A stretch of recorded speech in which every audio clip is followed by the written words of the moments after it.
I never imagined that an innocent birthday gift could trigger something so strange. It was my 9th birthday, and my parents really went all out.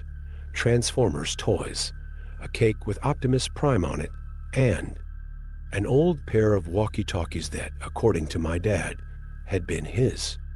Of all the gifts, it was the walkie-talkies that intrigued me the most. They looked old, but they worked. My dad said that with them, we could communicate anywhere in the house, pretending to be secret agents on a mission. In the first few days, it was all fun. I would be in the living room, and he would be in the kitchen or garage, mimicking Optimus Prime's voice. I felt important, like we were actually on a top-secret operation. We spent entire afternoons doing this, laughing and telling stories he made up. But one morning, my dad couldn't find his walkie-talkie. We searched the entire house, emptied drawers, looked under furniture. Nothing. It seemed to have just vanished. Confused, he tried to reassure me, saying he must have left it somewhere improbable and it would turn up. I tried to forget about it and keep playing, but after days with no sign of the device, our missions lost their charm. Then, on one of those lonely afternoons, while fiddling with my walkie-talkie, I heard a shrill sound, a whistle that startled me. Soon after, a faint and hesitant voice whispered from the other side. It was a girl. "Is anyone there? Please, help me." When the voice came out of nowhere, my heart started racing. I gripped the walkie-talkie with trembling hands and pressed the button to respond, but no words came out.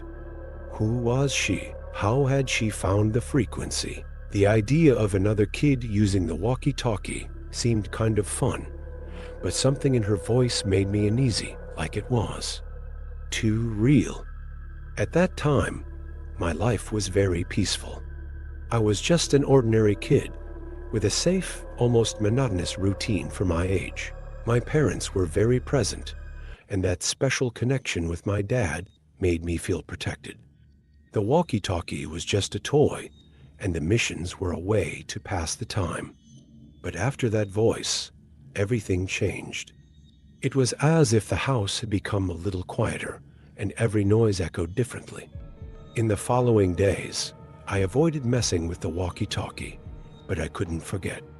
It was like that cry for help was stuck in my mind, demanding my attention, challenging me. I even tried asking my dad if anyone could have been using the frequency, but he just laughed and said it was unlikely. I laughed too, but the feeling persisted. Something strange had started, and I didn't know what to think anymore.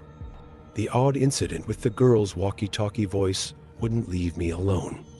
I knew I had heard what I had heard, but how could someone be on the other side? Fear slowly built up, as if a shadow had settled somewhere inside me, waiting to reveal itself. I decided not to tell my dad about it.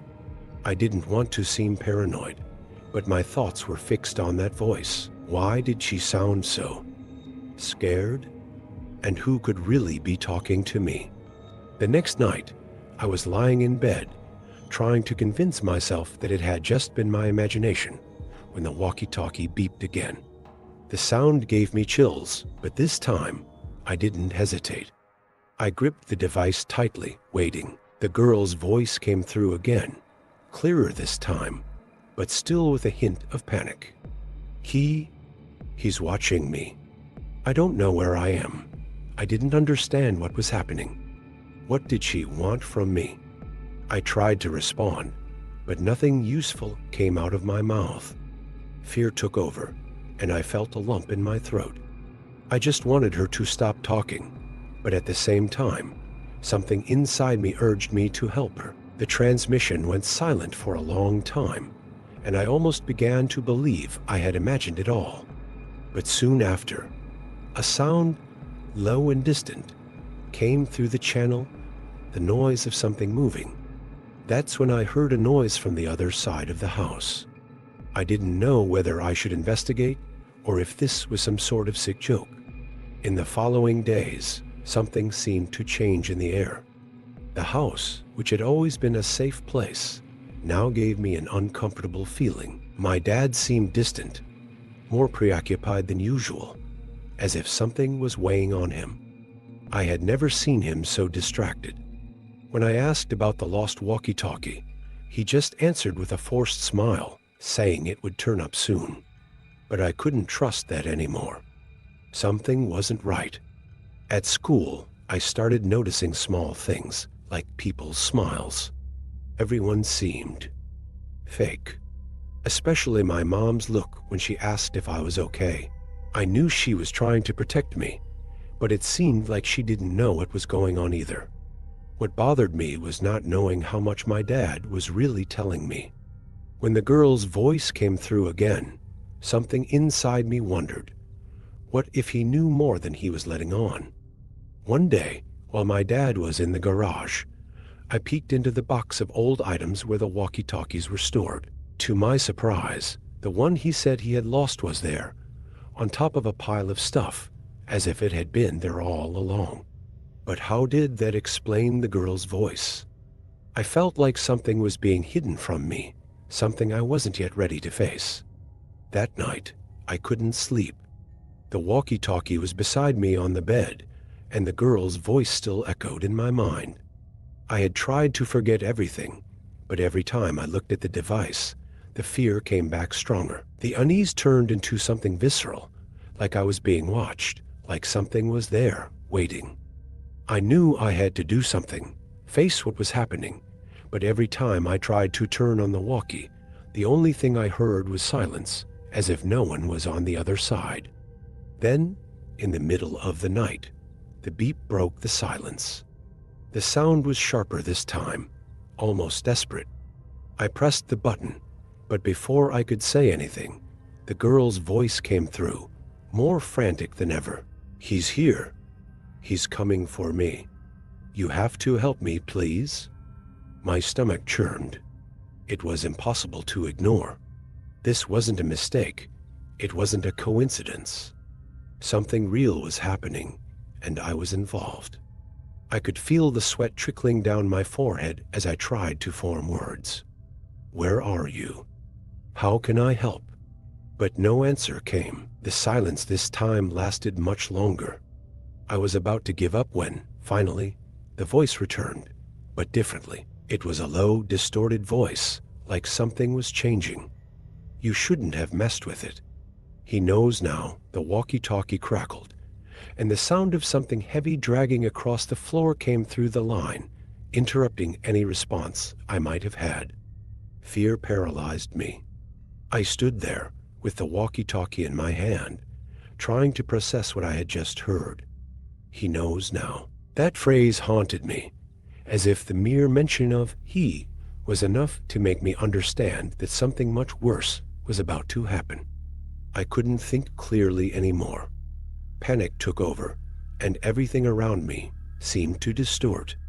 The room, the house, even the streetlight shining through the window seemed to turn into something else, something darker, denser.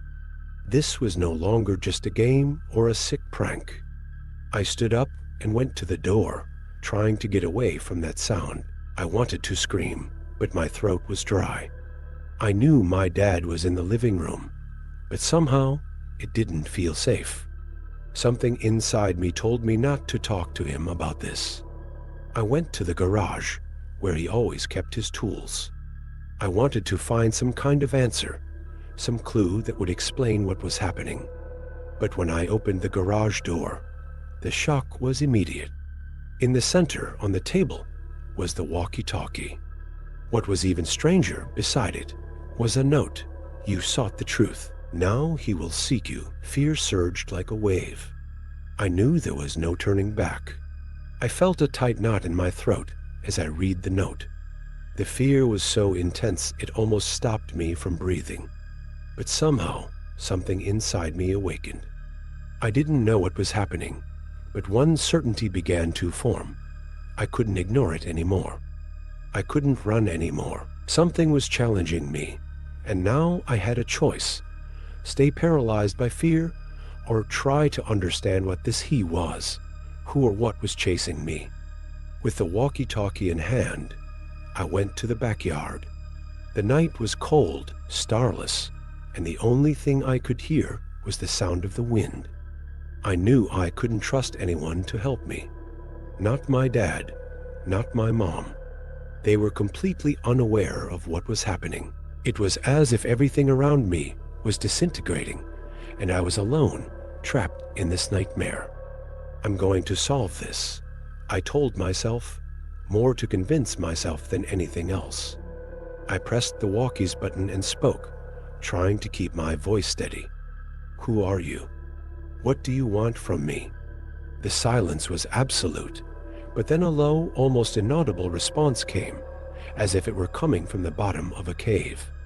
You shouldn't have messed with him.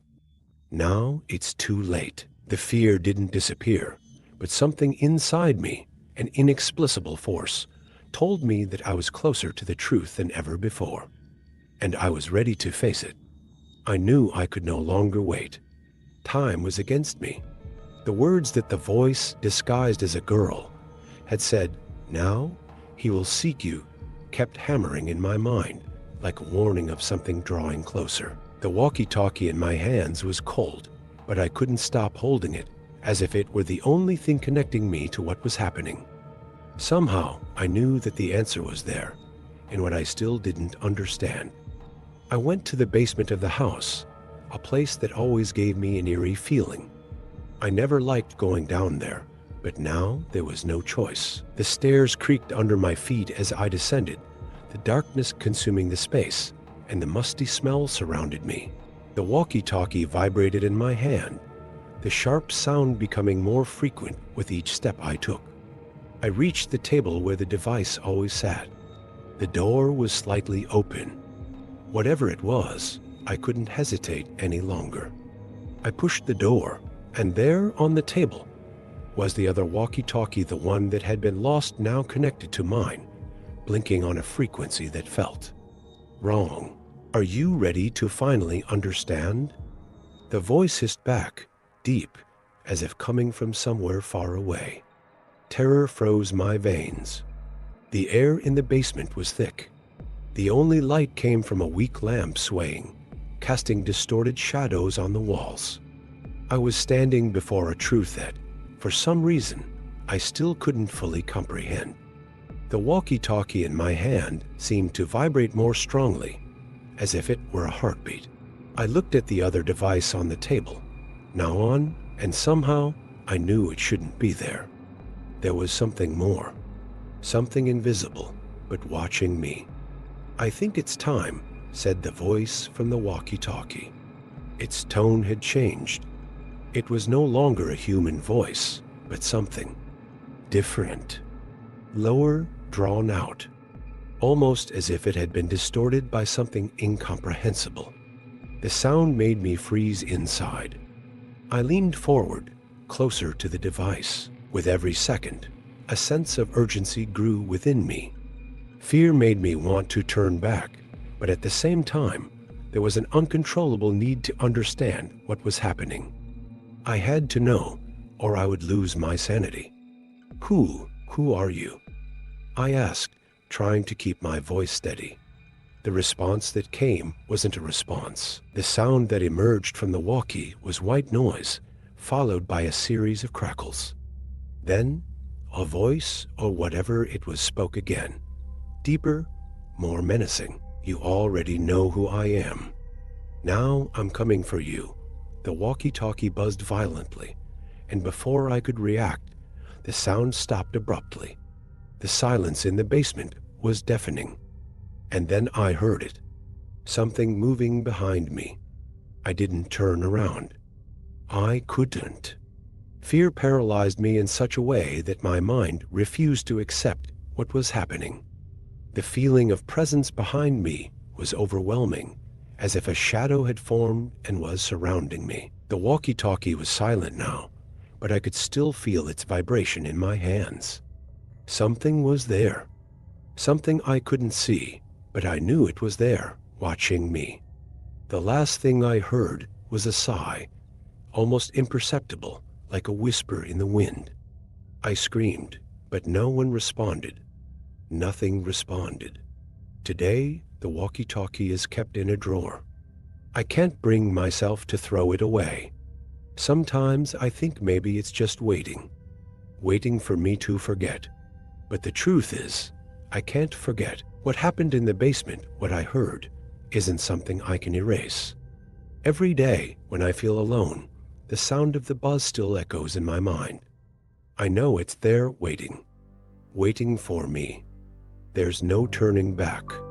The worst part, I don't know if I'm being paranoid or if it's really coming back.